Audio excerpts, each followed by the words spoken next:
अगर आप भी डेंटल प्रैक्टिस करते हैं तो आपके साथ कभी ना कभी ऐसा जरूर हुआ होगा। अभी रिसेंटली मेरे पास एक पेशेंट आई जिसका ये कहना था कि 3 महीने पहले मैंने उस पेशेंट की फिलिंग करी और पेशेंट ने कहा कि मेरा ये जो रेस्टोरेशन है ये डिसलॉज हो गया है। पेशेंट ने इशारा किया था 16 नंबर टूथ पे कि आपने यहाँ फिलिंग करी थी एग्जैक्टली, और अभी 3 महीने ही नहीं हुए और ये फिलिंग डिसलॉज हो गई है।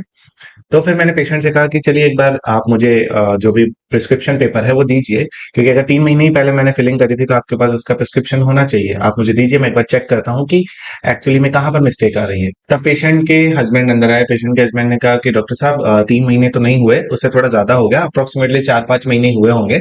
हमने यहाँ से फिलिंग कराई है। तो मैं अगेन ऐसे सोचा कि अभी भी मुझे ध्यान नहीं आ रहा, तो मैंने पेशेंट से प्रिस्क्रिप्शन मांगा।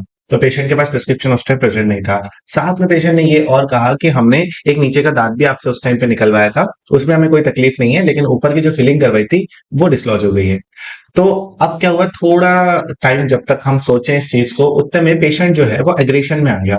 अरे मैं कह रही हूँ मैंने अभी करवाई है फिलिंग, आप नहीं समझ रहे हो।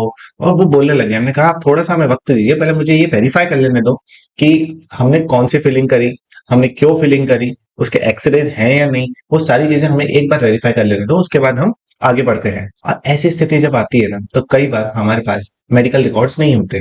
ऐसा काफी सारे डेंटिस्ट के साथ होता है कि उनके पास मेडिकल रिकॉर्ड्स प्रेजेंट नहीं होते हैं और वहां पर वो फंस जाते हैं। लेकिन यहाँ इस जगह पर मेरे पास मेडिकल रिकॉर्ड्स प्रेजेंट थे। मेरे पास पेशेंट की ओपीडी की कॉपी प्रेजेंट थी। मैंने वो कॉपी निकाली। मैंने ये देखा कि पेशेंट 1.5 साल पहले मेरे पास आई है और पेशेंट ने सिर्फ 36 नंबर टूथ को एक्सट्रैक्ट करवाया है, ना कि उसने कोई फिलिंग करवाई है मुझसे।